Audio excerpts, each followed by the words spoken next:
તથ્ય 10th તારું result શું હતું? 98%. અને આવું રિઝલ્ટ આવ્યા પછી મોસ્ટલી લોકો સાયન્સ લઈને ડિગ્રી કરતા હોય છે, પણ તે ડિપ્લોમા ચૂઝ કર્યું આ પાછળનું કારણ? હા, મને PCMનો લોડ નહોતો લેવો અને મારો ગોલ ફિક્સ હતો, મારે કમ્પ્યુટર જ કરવું. આવો ડિસિઝન લેવા માટે તે કોઈનું ગાઈડન્સ લીધેલું?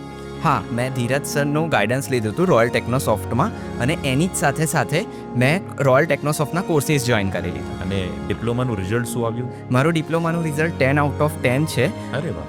અને મને મેરિટ રેન્ક મારો 16 છે.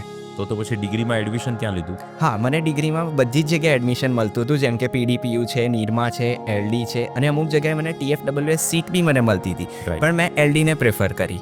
ઓકે. અને ડિપ્લોમા અને ડિગ્રીમાં આ રોયલ ટેકનોસોફ્ટના કોર્સથી શું બેનિફિટ થયો? હા, ઇન્ડસ્ટ્રી હંમેશા પ્રેક્ટિકલ નોલેજ અને સ્કિલ્સ માગતી હોય છે, તો એ ગેપને ફિલ કરવા માટે મેં રોયલ ટેકનોસોફ્ટના કોર્સ જોઈન કર્યા હતા. યસ.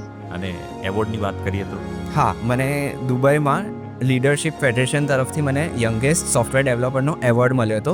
ઘણા પેરેન્ટ્સને આપે મેસેજ આપવો હોય તો આપ શું આપશો? હું એક જ મેસેજ આપીશ કે ડિપ્લોમા એડમિશન લેતા ક્યારેય ના ડરવું જોઈએ, અને રોયલ ટેકનોસોફ્ટ જેવા કોઈ સારા એવા ક્લાસ તમે જોઈન્ટ કરો તો ત્યાં તમને સીથી લઈ અને AIML સુધીનું પ્રેક્ટિકલ નોલેજ તે એટલું સરસ મળે છે કે જેના કારણે ડે બાય ડે તમે પોતાના સંતાનમાં એનો ગ્રોથ જોઈ શકો. તતુમ તતુમ તતુમ તા તતુમ તતુમ તતુમ